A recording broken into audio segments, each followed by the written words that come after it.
Hola, yo soy Elba Escobar Villones, trabajo para el Instituto de Ciencias del Mar y Limnología. Estamos aquí el día de hoy para escuchar lo que se realiza en el Instituto de Ciencias del Mar y Limnología y específicamente el objetivo de este programa es el que ustedes conozcan los diferentes temas de frontera que realizamos por parte de la investigación. Estimados amigos, qué gusto me da saludarlos, recibirlos y darles la bienvenida.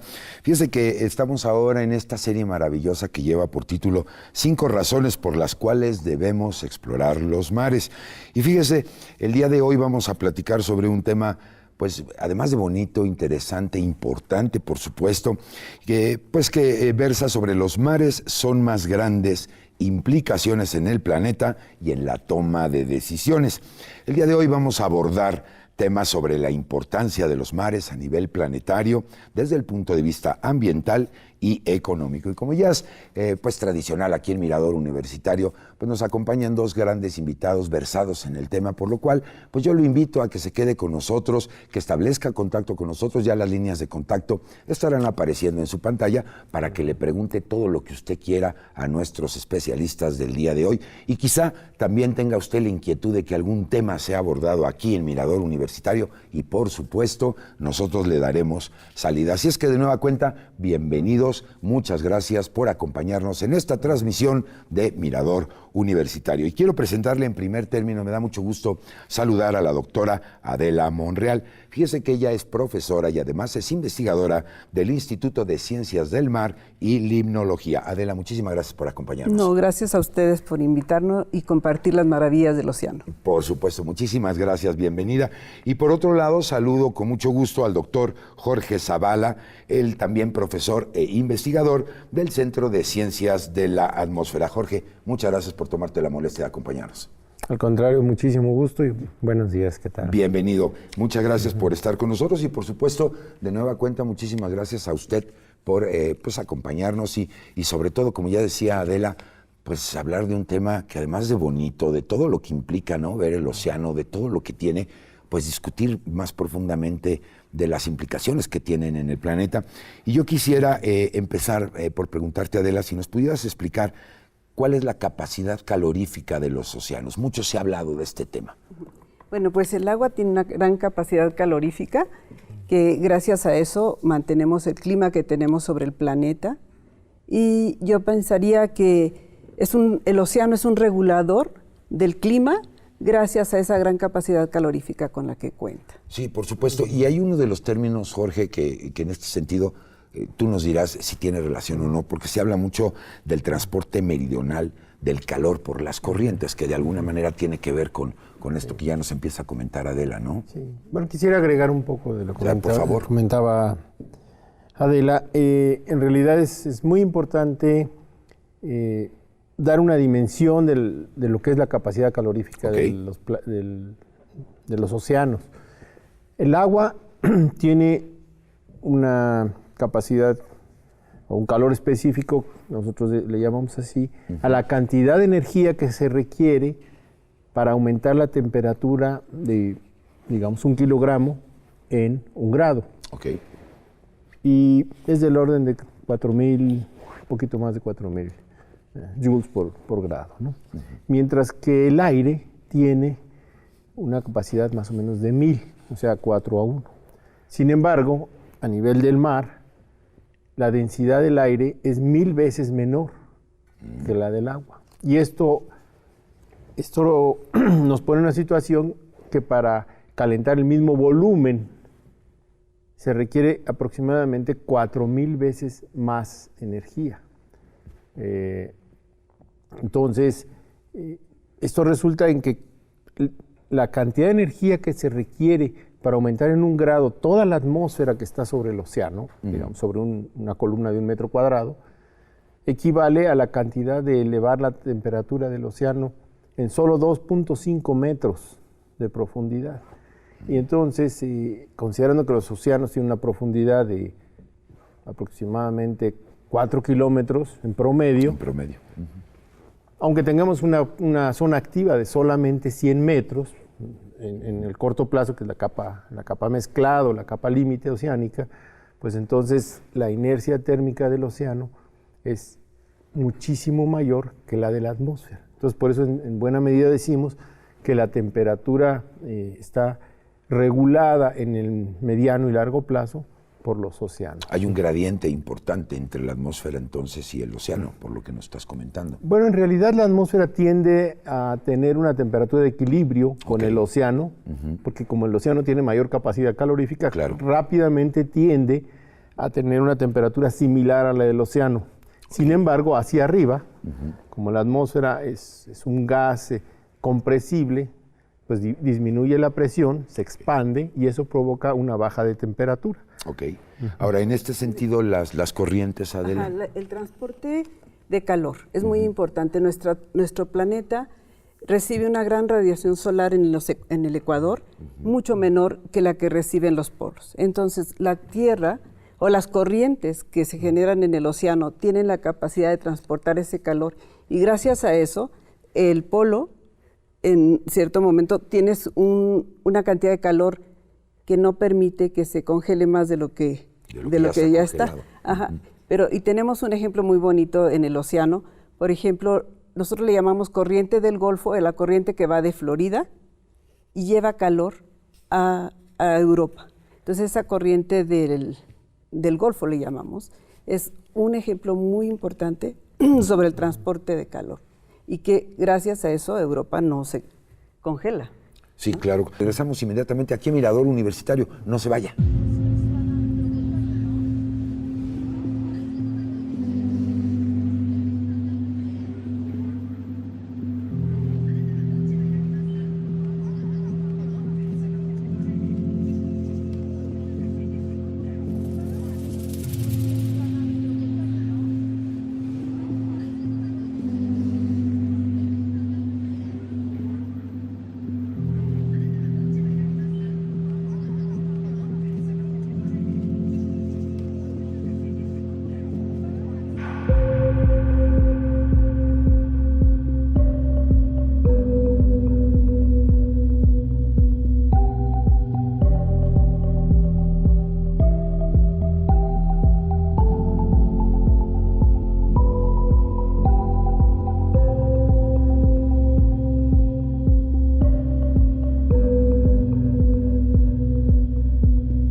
Pues ya estamos de regreso aquí en Mirador Universitario y bueno, Adela, estábamos viendo un material sobre este fenómeno que tanto se habla, que es el Niño. ¿Por qué no nos platicas un poquito más qué es, de qué se trata? Ok.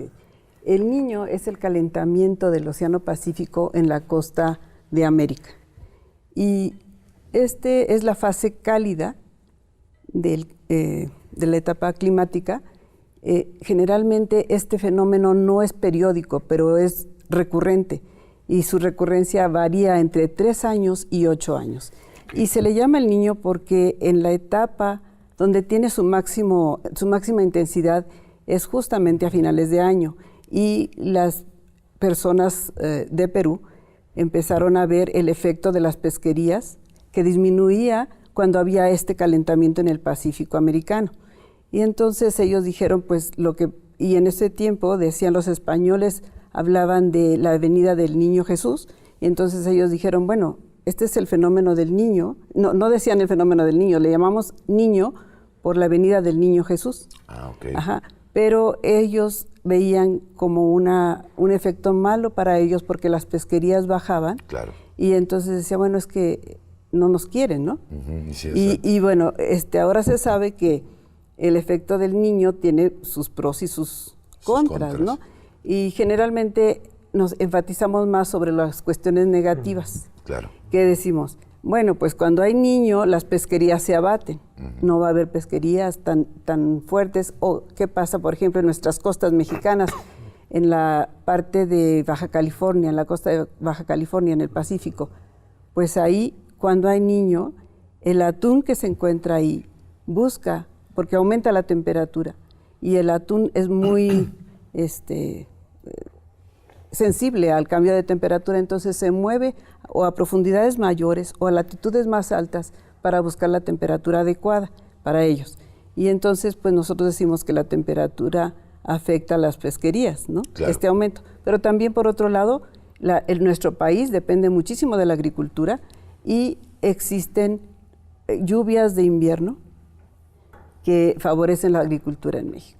Ese es el fenómeno. Y por ahí hay otro fenómeno, ¿no? Que ahora también le llaman la niña. Es el inverso. Que es el inverso, ¿no? Ajá. Entonces... Esa sería la fase fría. Ah, ok. Entonces, cuando el niño ocurre, es porque los vientos que normalmente soplan del este se debilitan. Y cuando ocurre la niña, y hubo una polémica muy importante sobre cómo llamarle en ese tiempo, la niña o el viejo, porque era lo contrario de lo que pasaba con el niño. Entonces, en ese caso, en la niña, los vientos se intensifican y tenemos una fase fría, que es lo contrario. Entonces, caliente y frío, el contraste, por eso niño y niña. Ahora, en este sentido, Jorge, se habla de algunos efectos en los océanos del cambio climático. Platícame un poquito, y también para que nuestra audiencia conozca un poco estos términos sobre expansión térmica, el deshielo, la diferencia entre el Ártico y el Antártico, que de alguna manera tienen relación con estos fenómenos que ya Adela nos platica, ¿no? Bueno, es muy importante lo que mencionas, porque todavía en la confusión y la desinformación hay quien duda del cambio climático. Exacto. Y de que sea... Que es inexistente, incluso algunos dicen. Sí, es sorprendente, porque eso muestra que no se ha logrado diferenciar entre lo que es la información seria, científica, basada en observaciones, en mediciones serias, ¿no?, de lo que es charlatanería. Correcto. Porque ese es, digamos, con esa palabra abarco demasiadas cosas, pero hay una desinformación o incluso información falsa en muchos casos. En el caso de los océanos, siendo muy breve, yo diría, se mide el nivel del mar en estaciones costeras a lo largo de la mayoría de las costas del planeta, incluido las de México, donde tenemos series de más de 50 años, y se va observando cómo cambia el nivel del mar a largo plazo. Pero también se mide con satélite. Hay satélites que al ir midiendo la distancia entre el satélite y la superficie del océano, van detectando cómo va variando el nivel del mar. Claro. Lograr esa tecnología pues requirió muchísimos años, y esto pues lo tenemos más o menos desde 1992, 93, pero nos muestra consistentemente el aumento del nivel del mar. Entonces yo diría tenemos una evidencia de que el nivel del mar está aumentando. Por otro lado, se mide en superficie y en subsuperficie por una red de cientos o miles de instrumentos que son boyas que bajan, van midiendo la temperatura con mucha precisión, se mueven en cierta profundidad, 900 metros, 1500 metros, 2000 metros, y luego regresan. Y luego transmiten esa información al satélite. Correcto. Esas boyas o esa red de información nos han permitido observar que la temperatura, no de la superficie o no en un punto, sino en todo el océano mundial, tiende a aumentar. Okay. Entonces, al aumentar, como ocurre con muchos materiales, el agua se expande. O sea, no cambia su masa, pero aumenta su volumen. Okay. Y eso provoca una elevación del nivel del mar. También hay un deshielo, como mencionabas, y hay que separar dos tipos de deshielo. El Polo Norte, en realidad, es hielo sobre el océano. Okay. Entonces, cuando se funde o cuando se derrite, como decimos coloquialmente, se integra al océano. Así es, pero no cambia la cantidad de masa que había en los océanos.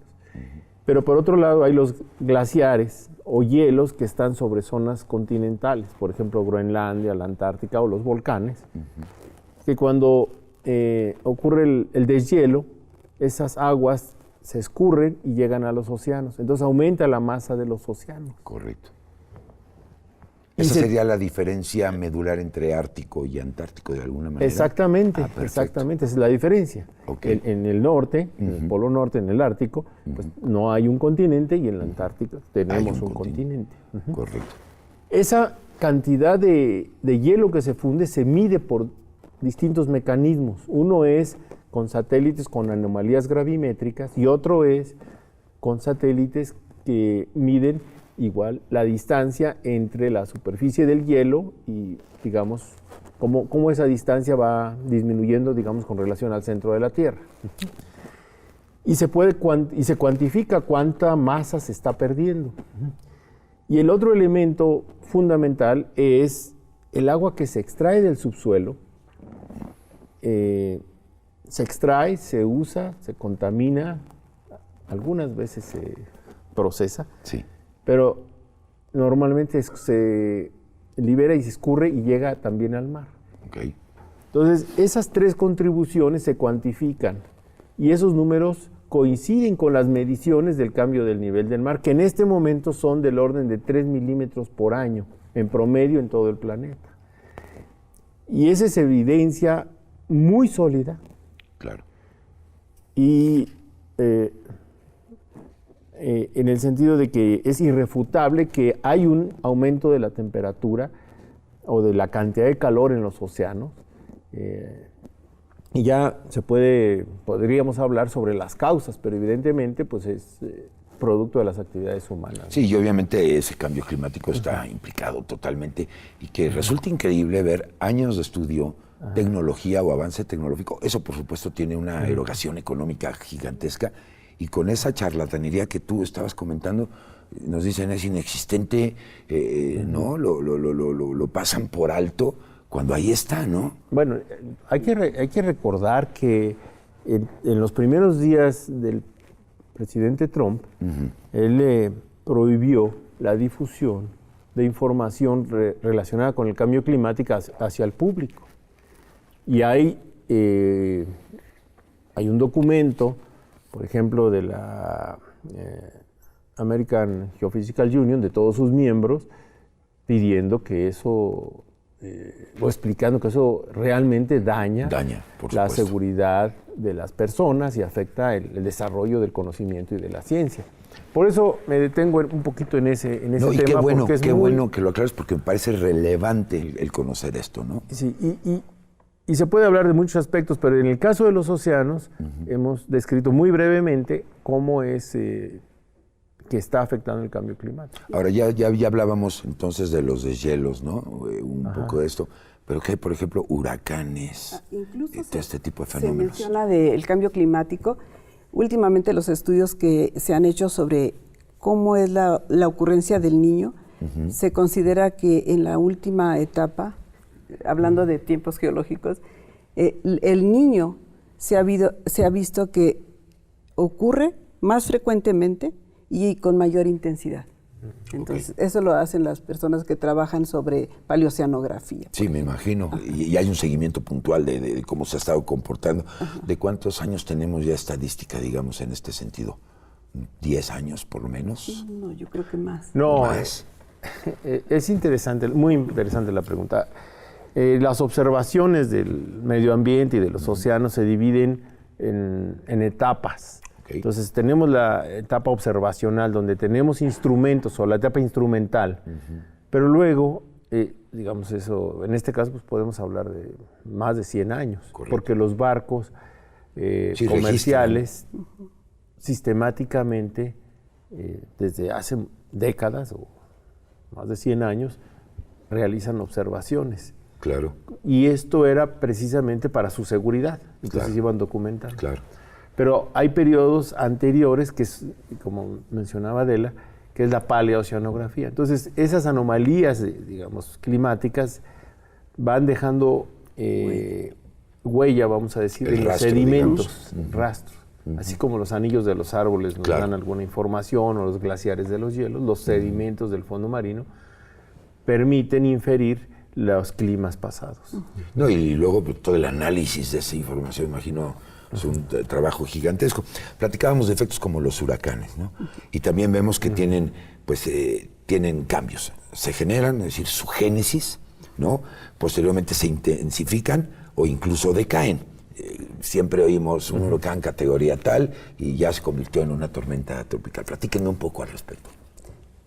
Bueno, pues yo pensaría que nosotros vemos al océano como, yo diría, la carreterita de los huracanes, ¿no? Ok, sí. Tenemos, por ejemplo, el Pacífico. Cuando hay niño, los huracanes siguen, digamos, la temperatura de 26 grados. Si tenemos una temperatura muy alta cerca de los continentes, pues va a haber una mayor ocurrencia de huracanes.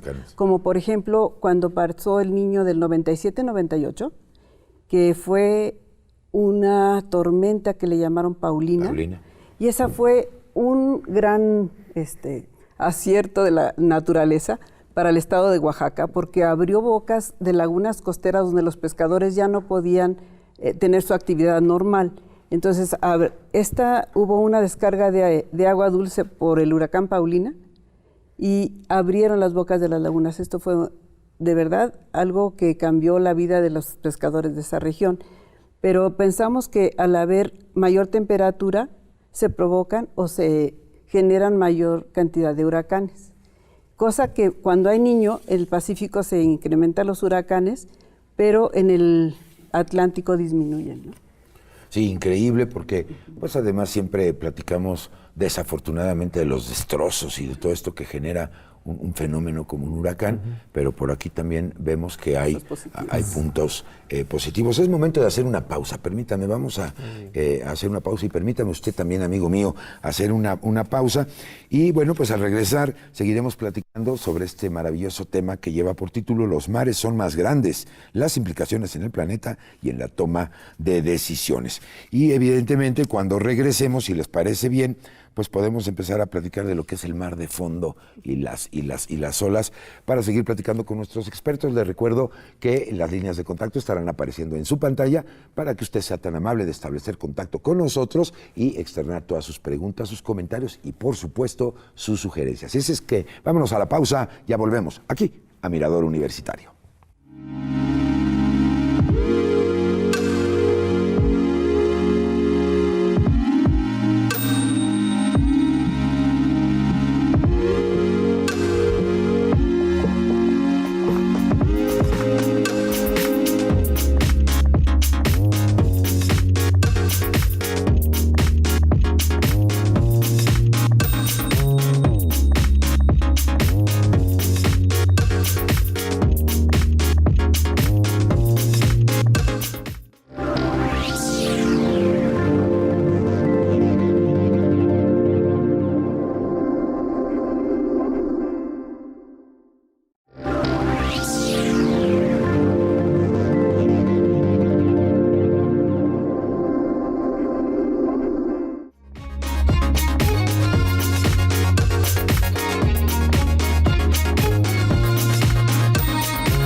El océano es un mundo de matemáticas. Contamos con ecuaciones que nos describen lo que son las corrientes, cómo se afecta el viento y el océano, tenemos tormentas, tenemos tsunamis.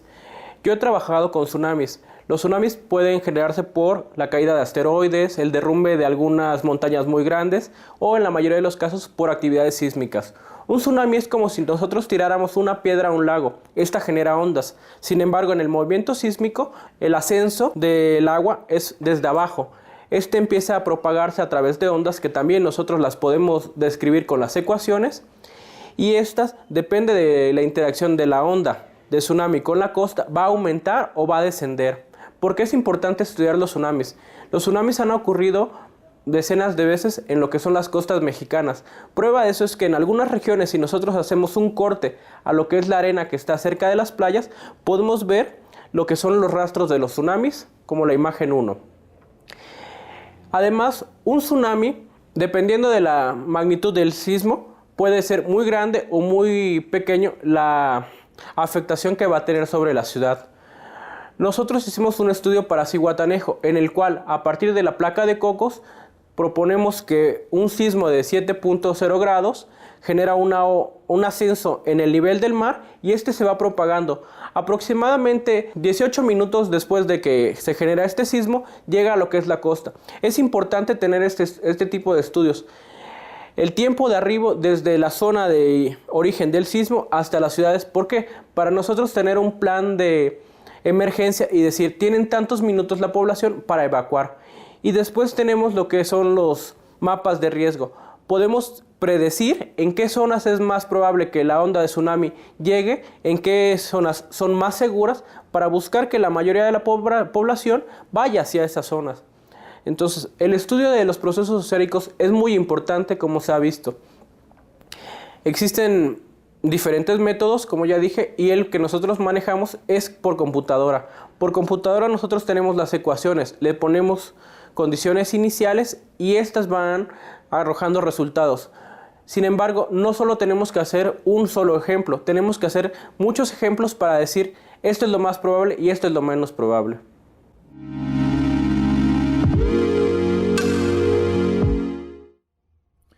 Bueno, pues ya estamos de regreso aquí en Mirador Universitario. Quiero aprovechar para agradecerle muchísimo al maestro en ciencias, Kevin Contreras, por su participación con la entrevista que acabamos de compartir con todos ustedes. Él nos está platicando pues, sobre los estudios hechos en tsunamis. Toma ya el tema de mar de fondo, que seguramente tú, Adela, ahorita nos vas a profundizar un poquito más, y el modelo de estudio que le está llevando. Así es que muchas gracias por su participación al maestro Contreras. Y bueno, pues entremos de lleno, de fondo, al tema, al mar de fondo y las olas, ¿no? Sí, bueno, pues todos sabemos que las olas son generadas por el esfuerzo del viento que está soplando sobre la superficie del océano, pero estamos acostumbrados a ver las olas cuando vamos a la playa, lo más próximo. Sí. ¿Qué es el mar de fondo? El mar de fondo es un oleaje que se forma muy, muy lejos de la costa.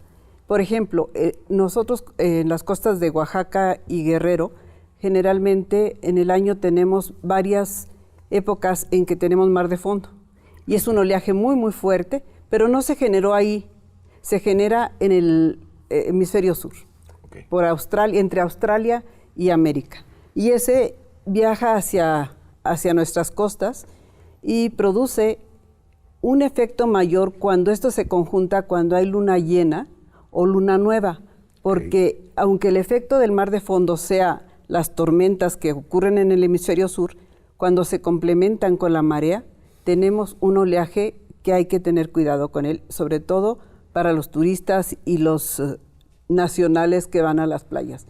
En nuestras costas, luego los pueblos están un poco más arriba, entonces no tenemos muchos problemas, afortunadamente, con eso. Pero ese es el mar de fondo. Qué bueno que nos lo aclaras, porque muchas veces cuando estamos en nuestras playas mexicanas vemos la restricción a la hora de meterse a nadar al mar y te dicen, es que hay mar de fondo.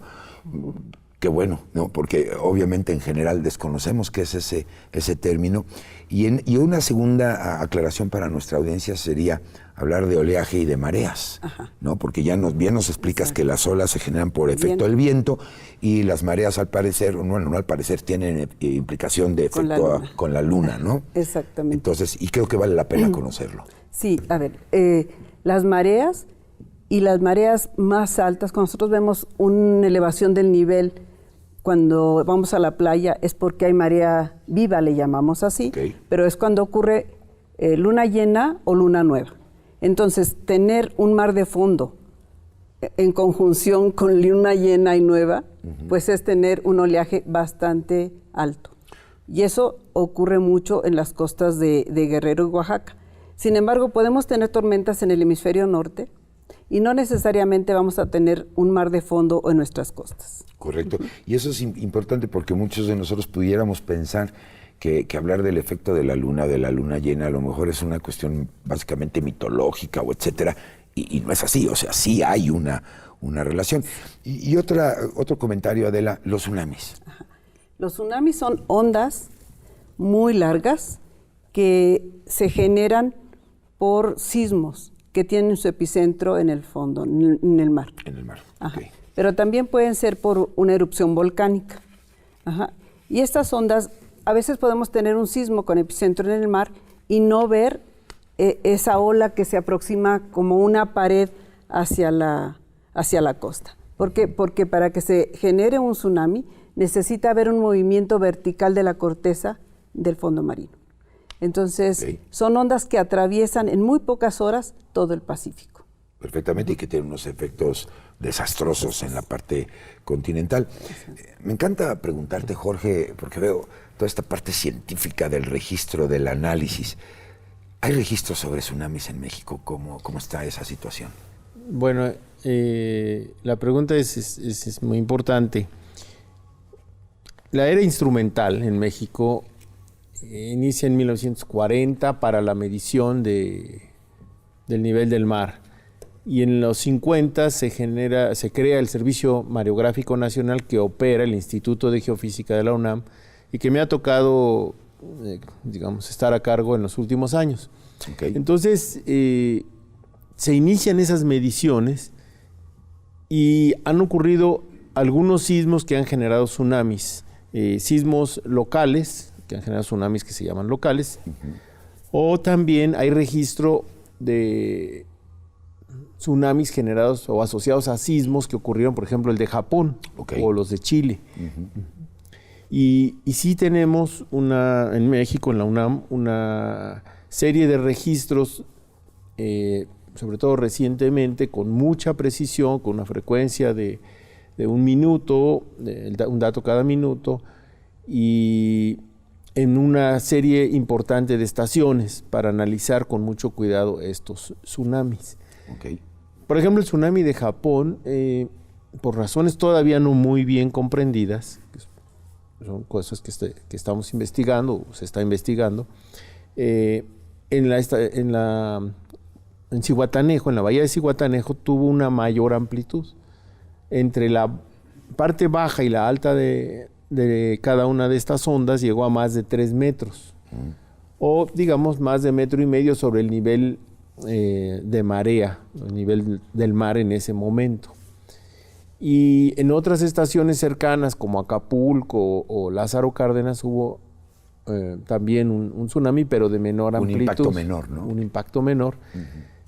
Afortunadamente no fue catastrófico, no causó daños mayores, prácticamente no causó daños, por las características de estas ciudades en que rápidamente hay una pendiente importante.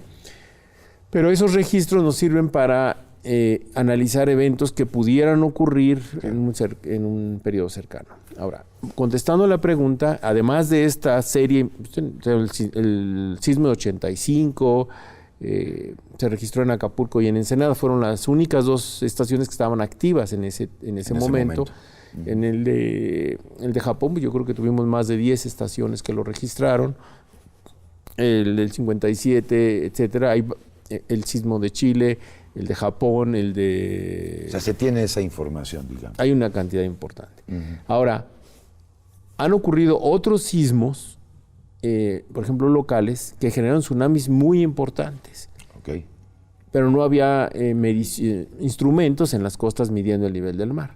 Pero a través de la oceanografía, o en este caso ya en las lagunas o tierra adentro, se analiza la invasión de sedimentos marinos causado o asociado a los tsunamis. Entonces, por ejemplo, hubo un tsunami en 1700, no recuerdo el año exactamente, en las costas de Oaxaca, que alcanzó a penetrar hasta 4 kilómetros tierra adentro. Wow, sin duda. ¿Qué te parece si retomamos ese tema? Ajá. Me gustaría, si ustedes me lo permiten, y por supuesto ustedes, querida amiga, que están haciéndonos favor de seguir esta transmisión, vamos a ver una entrevista que le hicimos al doctor David Salas, donde precisamente otra situación importante en los océanos, pues es su productividad biológica. Entonces vamos a ver qué nos platica al respecto y regresando retomamos este tema, sobre todo porque la toma de decisiones en materia de prevención resulta importantísima y creo que hay conocimiento ahí. Así es que vamos para allá y regresamos aquí a Mirador Universitario. No se vaya.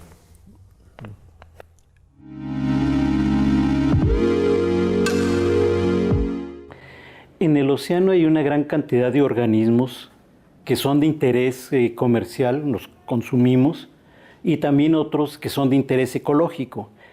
Uno tiene la idea de pensar que todo el océano está lleno de organismos por todos lados. La verdad es que no es así. Los organismos no se distribuyen aleatoriamente, no se van para donde se les ocurre, responden a mecanismos de forzamiento, o sea, una serie de variables que hacen que estén concentrados en ciertos lugares. Estas variables son de tipo físico, la mayoría de ellos. Los organismos tienen dos respuestas. Una es su respuesta biológica, o sea, se juntan porque se comen unos a otros o se reproducen, y otra porque buscan condiciones ambientales que los favorecen. Igual que los humanos. O sea, no estamos en el polo norte y en el polo sur por casualidad. Nos concentramos donde las condiciones climáticas nos favorecen, donde tenemos mejores condiciones para alimentarnos, y lo mismo hacen los organismos en el mar. Buscan esta serie de lugares que les son favorables. Y muchos de ellos son, por ejemplo, las corrientes marinas que los impulsan y los llevan hacia los lugares donde hay nutrientes, que es el alimento para los organismos más pequeños, el fitoplancton. Donde hay el fitoplancton llegan los otros organismos que se los comen, que es el zooplancton, y así sucesivamente, hasta que se forman las grandes pesquerías o los organismos que están en el fondo del mar, como son los ostiones, los camarones o algunos como las langostas de alto valor económico. Entonces, hay propiedades físicas que generan estas condiciones ambientales que los favorecen. Como decíamos hace rato, las corrientes son unos de ellos. El efecto de los vientos produce que el agua que está por abajo de la superficie vaya hacia arriba y genera un proceso que le llamamos surgencias, porque el agua surge hacia la superficie. Cuando surge a la superficie lleva otra vez nutrientes y entonces estos organismos se aprovechan de todos estos procesos y se ven promovidos biológicamente y empieza toda la estructura de la cadena trófica, la cadena alimenticia. Es el mismo proceso que en la tierra. Tenemos pastos, hay vacas, hay leche, entonces llegamos nosotros y los consumimos. Igual sucede en el mar. Los procesos físicos básicamente son las corrientes, son el esfuerzo del viento, son las mareas, el calentamiento solar, lo que hace que se tenga toda esta serie de condiciones que son adecuadas para que estos organismos exploten o florezcan, como les decimos normalmente en el océano, y entonces empiece a generarse todo este proceso de cadena trófica, o sea, van eslabones encadenados unos con otros que finalmente desatan todo lo que son las pesquerías que tenemos como consumo principal, de las que se basan los atunes, las sardinas, las anchovetas.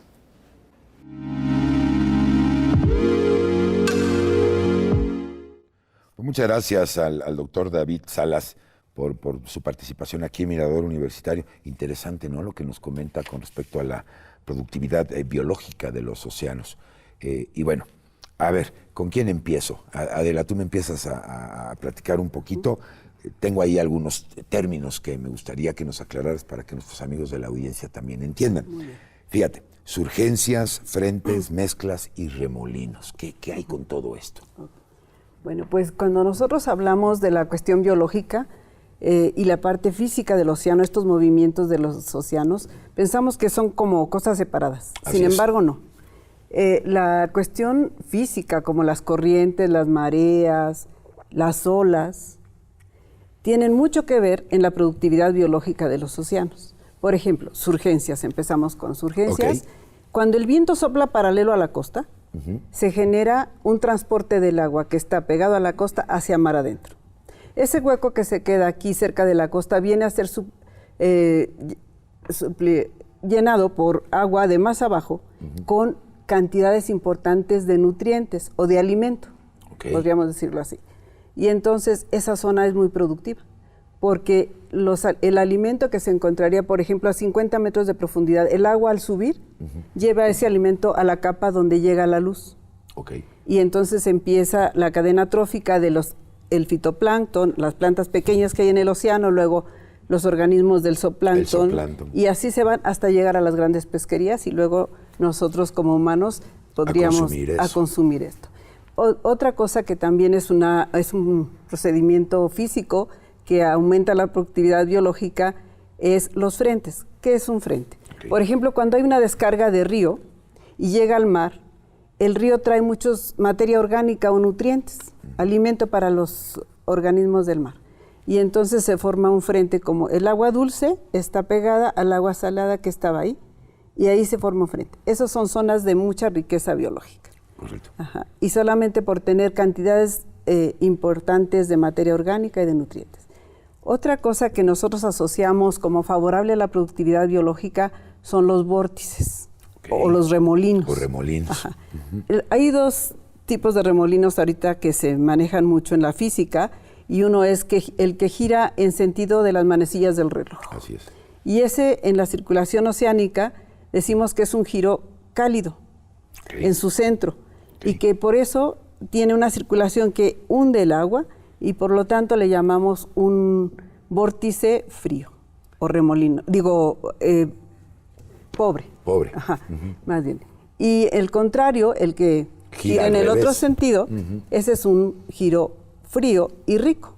¿Por qué rico? Porque va a traer agua de capas subsuperficiales con esa, le llamamos técnicamente nutriclina, pero realmente lo que está llevando es, ahí está en esa capita la concentración más alta de alimento, que lo sube a la capa donde llega la luz solar, y por lo tanto se vuelve productiva también. Y finalmente, la mezcla. La mezcla. El Alto Golfo de California tiene una característica muy importante. Ahí las mareas tienen un rango muy, muy grande, y lo que hace es que mezcla la columna de agua. Y decía por ahí un científico español, Margalef, que uno de los procesos que aumentan la productividad biológica era que se mezcle y luego se estratifique. O sea, y se vuelve a mezclar y se estratifique. Entonces, la mezcla ayuda a la productividad biológica. Qué maravilla. Y yo creo que ustedes, al igual que yo, estamos aprendiendo muchísimo, porque además hemos tenido contacto con estos términos y a lo mejor no teníamos ni la menor idea de lo que significa. Y mire usted la importancia que tiene en términos de la productividad biológica, porque finalmente nosotros pues recibimos esos beneficios, digamos. Ahora, Jorge, se ha hablado o hemos escuchado por ahí que nos dicen que los océanos son grandes desiertos, ¿no? Por otro lado, vemos la productividad tan rica que tiene. ¿Qué hay al respecto? Platícame un poquito si son zonas productivas o zonas desérticas, cómo las identificamos, en qué se basan, etcétera. Bueno, sí es interesante que muchas veces se dice que la solución alimentaria está en los océanos. En los océanos. Pensando que hay una cantidad enorme de recursos, pero en realidad los recursos o las zonas donde hay pesquerías o riqueza biológica, alta productividad primaria, están restringidas a unas cuantas regiones pequeñas del océano. Es como comentaban ahorita, en buena medida, para que haya productividad, se requiere la presencia de nutrientes y de luz. Entonces, cuando hay cierta cantidad de nutrientes y luz, pues se desarrolla la vida. Claro. Pero resulta que se agotan los nutrientes y se da una lluvia de materia orgánica hacia las zonas profundas, y solo en algunas regiones y en algunas condiciones esa materia orgánica que se descompone y vuelve a generarse nutrientes regresan a la superficie. Eso por un lado, y por otro lado el aporte que viene de las zonas terrígenas, o sea, los ríos principalmente, ¿no? Entonces resulta que solo en algunas regiones tenemos esas condiciones y en la mayor parte de los océanos hay muy poca productividad o muy poca vida. Ah, ok. En buena medida, los procesos físicos ayudan a fertilizar el océano mundial, ¿no? O sea, los que acabamos de escuchar, Claro.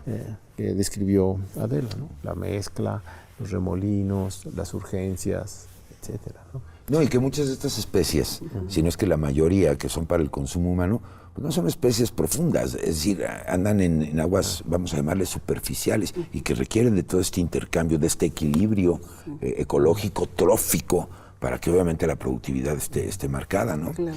Y si hablamos de fenómenos como el Niño, otro fenómeno como puede ser la acidificación de los mares, pues todo esto de alguna manera tiene un detrimento, pudiera generar un detrimento en la producción, ¿no? Sí, sí, sí. Entonces, este término que decíamos de que son grandes desiertos, de alguna manera tendría un poquito de relación con lo que tú nos estás diciendo, Así ¿no? es. Y lo que comentas, la acidificación, eso ya no lo comentamos hace rato. Exactamente, y estábamos hablando incluso Sí. también de las fases, ¿no? El impacto de la fase líquida, sólida y gaseosa de los mares. ¿Por qué no platican un poquito, si quieres, retomemos eso para que no se nos quede en Sí, el digamos, tintero? dentro del impacto del cambio climático, pues tenemos el hecho que estamos como sociedad aumentando la cantidad de dióxido de carbono en la atmósfera. Y los gases se intercambian con el agua, Claro. siempre. Claro. Entonces depende de la solubilidad y la presión parcial, etcétera. Es como en una pecera, todos sabemos que si no hay, digamos, una fuente de burbujas o no hay una mezcla, entonces se acaba el oxígeno disuelto y se mueren los pececitos. Bueno, pues los gases siempre están intercambiándose con el océano a través de la superficie. Entonces, al aumentar la concentración de dióxido de carbono, de CO2 en la atmósfera, también Tiene impacto. parte de ese CO2 es absorbido por el océano en ese sentido. Y es una gran cantidad porque resulta que el dióxido de carbono reacciona con el agua. Entonces, Claro. forma carbonatos, etcétera. Y esto modifica el pH y hace un poco más ácido el océano. Pues resulta que muchos organismos que tienen estructuras, que llamamos de carbonato de calcio, como los corales, Los corales. se ven afectados. Sí, son los primeros Porque tienden impactados.